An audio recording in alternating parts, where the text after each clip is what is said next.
warahmatullahi wabarakatuh. Nama saya Eva Noviana, calon guru penggerak angkatan 10 dari SMP Al Asyari Kabupaten Bangkalan. Kali ini saya tidak sendiri, saya ditemani oleh Ibu Suci Farunisa, guru seni budaya. Selamat pagi Ibu Suci. Selamat pagi, Bu. Bagaimana kabarnya? Alhamdulillah sehat. Iya Ibu, tujuan kita berbicara kali ini untuk melakukan percakapan praobservasi ya, untuk mengamati jalannya bagaimana progresnya Ibu nanti di dalam kelas, pembelajarannya Ibu juga di dalam kelas ya. Tujuannya dari observasi ini atau dari praobservasi ini adalah mengetahui dan mengevaluasi nanti Ibu waktu pembelajarannya Ibu di kelas bersama dengan peserta didik begitu. Selanjutnya persiapan awal agar nantinya Ibu lebih siap dan juga lebih percaya diri dalam memberikan pembelajaran terhadap siswa di dalam kelas. Ini adalah salah satu tujuannya dilakukan supervisi begitu Ibu. Nah, sebelumnya saya ada pertanyaan buat Ibu ya. Pertanyaannya itu, tujuan yang ingin dicapai Ibu ini di dalam pembelajaran ini apa tujuannya yang ingin dicapai? Oke, untuk pembelajaran hari ini saya ingin siswa itu mengetahui apa itu menggambar perspektif dengan titik satu hilang seperti itu. Lalu setelah itu saya ingin siswa itu hari ini bisa menggambar perspektif dengan sebuah bangun balok seperti itu dengan menggunakan satu titik yang hilang seperti itu. Berarti ada dua tujuan ya Ibu ya. Yang pertama untuk mengetahui apa itu menggambar perspektif seperti itu. Yang kedua untuk agar siswa ini Ya, bisa menggambar. Baik Ibu. Yang pertanyaan yang kedua ya Ibu ya. Area pengembangan yang seperti apa yang ingin Ibu capai di dalam observasi ini? Oke, saya ingin siswa itu tahu dalam pengetahuannya seperti itu, lalu setelah itu dalam keterampilannya siswa juga bisa menggambar seperti itu Ibu. Baik Ibu. Berarti ada dua pengembangan yang ingin Ibu tingkatkan nanti yaitu di pengetahuannya siswa dan juga di keterampilannya siswa tentang mengenai bagaimana cara menggambar begitu ya Bu ya. Pertanyaan ketiga Ibu, rancangan yang ingin dilaksanakan di dalam kelas mungkin dari strategi, modul-modulnya, mungkin dari juga metode dan juga model pembelajarannya di dalam kelas itu Ibu. Oke, kalau untuk model pembelajarannya sendiri, saya di sini sudah menyiapkan RPP yang berbasis kurikulum merdeka seperti itu Ibu. Lalu untuk model pembelajarannya sendiri, saya nanti akan menggunakan pembelajaran berdiferensiasi berbasis social emotional learning atau SEL seperti itu Bu. Dan apalagi tadi Bu? Model pembelajarannya Ibu mungkin bisa diutarakan juga Ibu. Model pembelajaran yang ini menggunakan project based learning atau PBL. Baik Ibu. Untuk media pembelajarannya nanti Ibu menggunakan media pembelajaran apa? Kalau untuk saya modul ajar, dan untuk siswa nanti insya Allah akan menggunakan handphone seperti itu Bu. Sebagai referensi Ya, sebagai referensi ya, boleh Ibu. Selanjutnya Ibu, kapan kegiatan ini akan Ibu laksanakan?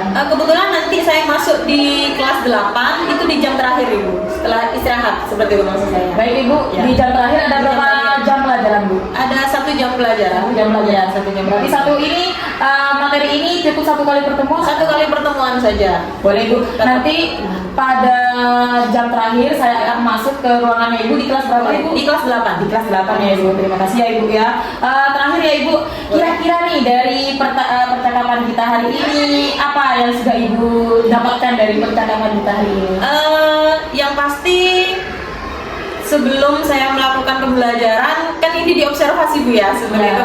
Jadi saya sebelumnya itu lebih prepare, lebih siap untuk menyiapkan modul ajar, lalu menyiapkan materi untuk siswa seperti itu. Jadinya dalam proses pembelajaran itu akan berlangsung lebih siap, lebih nyaman dan bisa lebih dipersiapkan seperti itu Bu, lebih enak. Berarti Ibu lebih nyaman nanti pembelajarannya, lebih percaya diri, lebih terstruktur ya Ibu ya. Baik Ibu, terima kasih ya Ibu. Nanti saya akan datang di kelasnya Ibu untuk mengobservasi Ibu. Dan setelah Ibu saya observasi, nanti ada percakapan lagi, yaitu pasca observasi yang akan dilaksanakan oleh saya dan juga guru pembimbing saya. Gitu. Siap Ibu? Siap Bu Eva. Terima kasih Ibu. Sama-sama Bu Eva. Assalamualaikum warahmatullahi wabarakatuh. Waalaikumsalam warahmatullahi wabarakatuh. Assalamualaikum warahmatullahi wabarakatuh.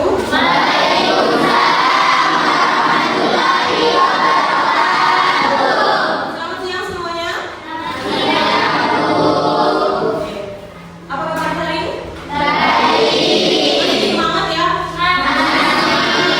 Oke. Sudah istirahat, sudah makan siang semuanya? Coba tarik nafas dulu. Oke, dibuang. Nah, biar lebih rileks lagi, biar siap lagi mendengar pelajaran. Oke? Oke. Sebelum mulai pembelajaran, kita berdoa dulu ya. Ketua kelasnya, yuk kita pimpin berdoa. Silakan. Doa dimulai.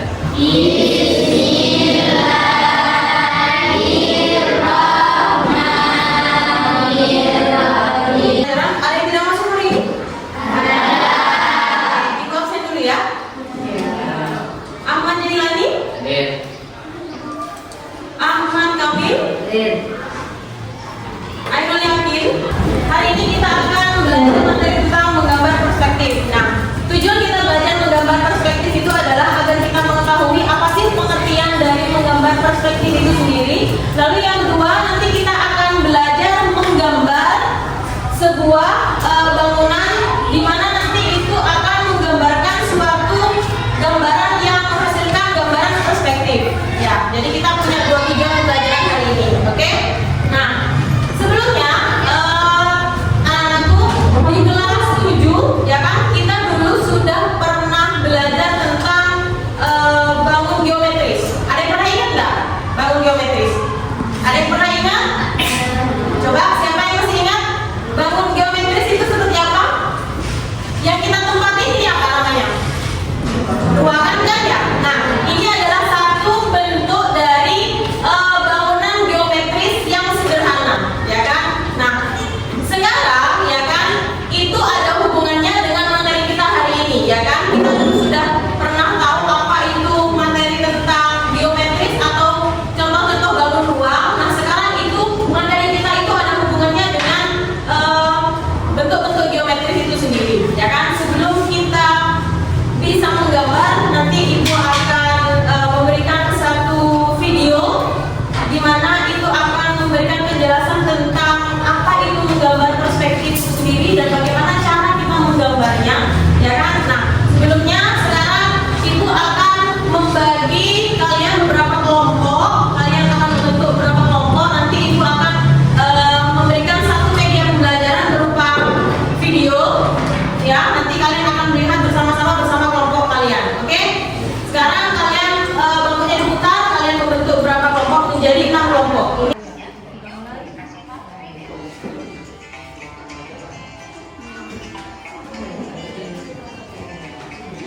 Nah, itu contohnya, ini ada satu titik nanti.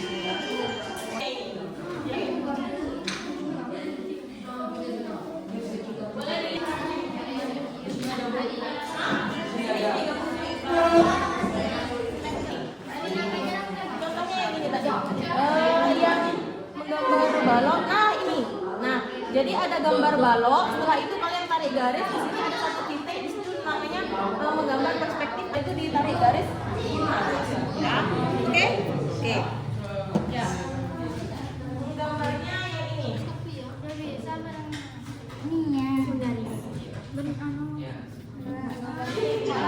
Eko boleh. Oke. Oke. Sudah? Kelompoknya sudah? Oke.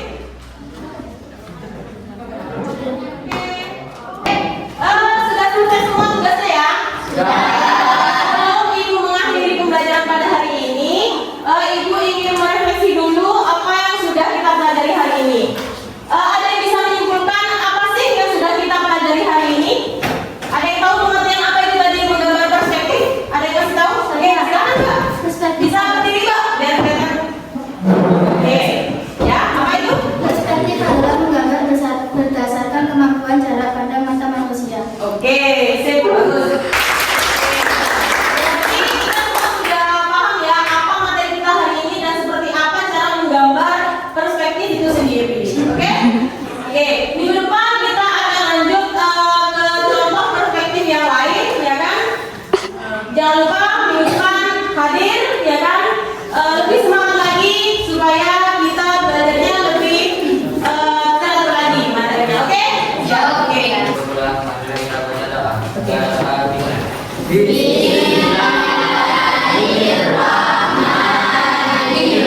Assalamualaikum warahmatullahi wabarakatuh. Alhamdulillah, sekarang kita sudah sampai di pasca observasi, di mana saya akan berbicara dengan Ibu Suci Farunisa yang kemarin sudah saya observasi pembelajarannya di kelas. Langsung saja, selamat siang Ibu Suci Farunisa. Iya Bu Suci, bagaimana kabarnya? Alhamdulillah sehat. Alhamdulillah ya Bu ya. Iya Ibu, kemarin kan sudah saya observasi ya Ibu ya. Sekarang saya akan merefleksi atau menyampaikan pasca observasinya ya dari hasil kemarin Ibu ya, melakukan pembelajaran di kelas. Begini Bu, boleh langsung ya saya menanyakan ya Bu ya. Gini Bu, kemarin kan Ibu sudah melakukan pembelajaran ya di kelas. Saya juga mengobservasi dan juga meneliti atau melihat bagaimana caranya Ibu mengajar di kelas gitu ya Bu ya. Nah, sekarang nih bagaimana perasaan Ibu setelah melaksanakan kegiatan tersebut, pembelajaran tersebut di kelas begitu Ibu? Dari pembelajaran kemarin sudah saya lakukan bersama siswa, alhamdulillah pembelajaran ini sangat menyenangkan, sangat menarik seperti itu. Siswa juga sangat antusias seperti itu. Intinya sangat menyenangkan pembelajaran kemarin Bu. Berarti sangat menyenangkan dan antusias ya Bu. Apa karena ada observer ya Bu ya? Begitu ya Bu. Ya, baik Bu, ke pertanyaan selanjutnya ya Bu ya.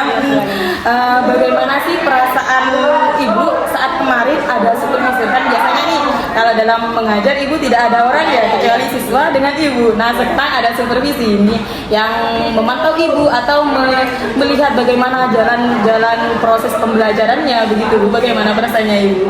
Yang pasti deg-degan ada ya, karena biasanya kita tidak didampingi seperti itu hanya dengan siswa. Tapi kalau kayak kemarin itu deg-degan ada seperti itu karena harus lebih siap seperti itu. Tapi di sisi lain justru persiapan itu yang membuat kita itu lebih terstruktur dalam pembelajaran waktu itu. Artinya lebih enak, lebih beruntun seperti itu Bu. Gitu ya Bu ya. Berarti karena adanya supervisi ini pembelajarannya Ibu lebih struktur begitu ya Bu ya. Lebih matang persiapannya ya Bu ya. Alhamdulillah ya Bu ya. Untuk pertanyaan selanjutnya nih Bu, bisa Ibu ceritakan kembali bagaimana proses pembelajarannya Ibu kemarin di kelas begitu Bu? Proses pembelajaran kemarin itu yang pasti dengan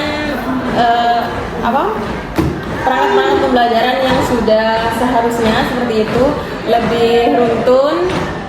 Prosesnya itu yang pertama pasti saya utarakan pembukaan, salam sama siswa. Setelah itu lalu saya sampaikan kehadiran siswa, lalu saya sampaikan tujuan pembelajaran kepada siswa, lalu setelah itu saya menyediakan media pembelajaran, lalu memberikan penjelasan kepada siswa, lalu siswa juga menanyakan hal-hal yang kurang dipahami dan dimengerti. Lalu setelah itu kita merefleksi apa yang diperoleh selama pembelajaran kepada siswa. Berarti sintak dari alur PBL sudah terlaksana ya Bu ya.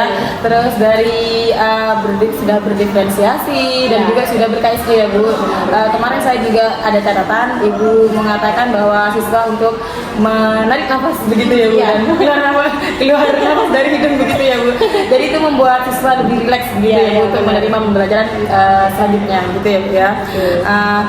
Menurut Ibu nih, adakah hambatan yang membuat Ibu pikiran nih kemarin itu ada hambatan tidak pada saat Ibu melakukan pembelajaran begitu? Ada ya tentu ya, yang menurut saya itu dari media pembelajaran kita masih kurang seperti itu. Jadi masih ada beberapa siswa yang kekurangan seperti proyektor, kita cuma ada satu seperti itu ya kan. Lalu setelah itu di media pembelajaran seperti berkelompok itu kadang masih ada yang bergantian seperti itu. Andai kita lebih mencukupi mungkin bisa lebih cepat dalam pembelajaran menyelesaikan pekerjaan siswa seperti itu. Alasan apa dan kenapa hambatan itu terjadi? Menurut Ibu nih alasan terkuat kenapa hambatan itu ada begitu Ibu? Kurang tersedianya dari sekolah mungkin seperti itu, kurang disediakan. Lalu mungkin kita juga di sekolah itu siswa masih terkendala dilarang membawa HP seperti itu. Benar. Lalu sebenarnya kalau untuk pembelajaran kita ya izin dulu seperti itu membawa HP, karena di lingkungan kita itu siswa itu kadang menyalahgunakan HP seperti itu. Jadi masih belum bisa menyediakan HP setiap hari untuk siswa seperti itu. Tapi ketika dalam pembelajaran, kalau dalam boleh diizinkan betul, kita memberikan kepada siswa seperti itu. Mungkin kendalanya itu. Berarti memang hambatannya kita di sarana prasarana ya. Memang dalam pembelajaran memang setidaknya adalah IT yang masuk di dalam pembelajaran kita, karena memang sekarang dunianya sudah dunia ber-IT ya. Dan Buat siswa sangat antusias sebenarnya kalau ke IT seperti kemarin itu. benar, sangat disayangkan sekali ya, benar. Sebenarnya di catatan saya memang ke ibu mungkin kurang apa ya, memanfaatkan media pembelajaran seperti proyektor, terus seperti media-media yang lain, informasi-informasi yang ada di internet, karena memang keterbatasan sekolah kita untuk mengizinkan siswa membawa gawai HP gitu ya Bu ya. Dan juga ada juga catatan yang lain dari saya untuk membagi kelompok sesuai dengan minat anak atau bakat minat siswa gitu Ibu ya. Jadi karena memang kita sudah berdiferensiasi ya Bu ya, jadi untuk mengelompokkan siswa itu kita harus sesuai dengan kebutuhan belajar siswa begitu ya Bu ya. Nah, selanjutnya Bu, apa rencana Ibu untuk menghilangkan hambatan tersebut atau menanggulangi hambatan tersebut agar tidak terjadi lagi nih di pembelajaran Ibu selanjutnya begitu, minimalisir lah. Mungkin nanti akan mencoba berbicara kali ya dengan terkait kepala sekolah atau seperti apa gitu terkait dengan media sarana dan prasarana pembelajaran. Seperti tadi proyektor, mungkin nanti siapa tahu kedepannya akan ada lebih seperti itu. Lalu terkait penggunaan handphone, mungkin kedepannya Bapak Kepala Sekolah bisa melihat kebutuhan siswa seperti itu. Jadi dan siswa juga bisa lebih bijak dalam menggunakan HP agar Kepala Sekolah juga mendukung sarana dan prasarana untuk pembelajaran siswa. Sangat bagus sekali ya Ibu ya, aksi-aksinya Ibu dan rencananya Ibu ke depan ya. Ini pertanyaan terakhir nih Bu ya. Menurut Ibu nih, kapan Ibu akan memulai aksi tersebut atau perbaikan tersebut di kemudian hari, kapan Ibu? Secepat mungkin kalau bisa di pembelajaran selanjutnya, tapi Bapak agar bisa segera memperbaiki pembelajaran, juga lebih nyaman kan ke siswa seperti itu. Saya juga biar semakin bagus pembelajaran itu, semakin runtun benar seperti itu. Ada kenaikan lah dari kemarin begitu ya. Berarti ini berlaku untuk seluruh kelas ya Bu ya, yang diampu oleh Ibu begitu ya Bu ya. Ya Ibu, sebenarnya saya sudah mencatat apa-apa yang memang harus dikembangkan dari pembelajarannya Ibu kemarin, yaitu tentang media pembelajarannya, bagaimana kita untuk lebih menggunakan media apalagi berbasis IT ya, untuk pembelajaran di era modern seperti ini ya Bu ya. Dan juga di cara bagaimana mengelompokkan siswa sesuai dengan bakat minat siswa gitu, atau sesuai kebutuhan siswa gitu. Kemarin itu saya asal mengelompokkan begitu saja, tapi tidak dilihat dari mana siswa yang sesuai dengan kemampuannya itu tidak. Karena yang belum pernah seperti itu Bapak, jadi asal memilih siswa saja seperti itu. Jadi mungkin kedepannya akan memilih seperti itu ya Bapak ya. Jadi dikelompokkan Ya Ibu ya, sesuai dengan modul yang sudah Ibu buat, yaitu berdiferensiasi sesuai dengan pembelajarannya atau kebutuhan belajar siswa itu. Dan juga Bu sudah ber-KSE ya Bu ya. Dan kemarin saya juga sudah melihat itu di pembelajarannya Ibu ada tarik nafas, mengeluarkan nafas, itu membuat anak-anak karena semakin itu rileks ya Bu ya. jam belajar kebetulan di jam terakhir Bapak seperti itu. Jadi siswa kan sudah penat seperti itu, jadi biar lebih rileks seperti itu, dan pembelajaran juga lebih enak siswa. Dan ternyata benar sekali seperti itu ya. Dari pengamatan saya mengamati Ibu yang pembelajarannya kemarin seperti ini, sekarang sudah mengetahui ya Bu ya apa yang harus dikembangkan ya. Berarti kedepannya insya Allah lebih baik lagi ya Bu ya. Dan ini juga lebih baik juga buat saya ya Bu ya. Cukup sekian ya Bu ya, terima kasih atas waktunya dan juga atas peluangan waktunya untuk diobservasi ya. Sekian pasca observasi dari saya ini. Assalamualaikum warahmatullahi wabarakatuh. Baik Ibu, saya sudah melakukan serangkaian supervisi akademik yang kemarin itu praobservasi. Observasi, iya. Terus saya sudah melakukan observasinya juga di dalam kelas, mengamati Ibu Suci Farunisa yang melakukan pembelajaran di dalam kelas dengan peserta didiknya. Dan sekarang saya sudah melakukan pasca observasi. Coaching pasca observasi. Iya. Ini saya juga minta kembali dari Ibu Ya, bagaimana. kalau dari yang saya lihat barusan, Bu Eva sudah bagus dalam melaksanakan coaching terhadap rekan sejawat, di mana sudah runtun dari tentang tirtanya kemarin yang tentang pasca observasi ini sudah masuk ke alur tirtanya, identifikasi masalah juga sudah, kemudian tentang hambatan, kemudian apa yang perlu Bu Eva sampaikan sehubungan dengan observasi kemarin itu sudah semuanya, termasuk juga rencana tindak lanjut juga sudah, kapan untuk memperbaiki itu. Saya kira udah bagus, Bu Eva sudah runtun sekali dan Bu Eva sudah memahami tentang apa dan bagaimana itu coaching supervisi. Tadi saya sudah sangat keren sekali. Ya Bu Eva, selamat dan sukses buat Bu Eva. Terima kasih. Assalamualaikum warahmatullahi wabarakatuh.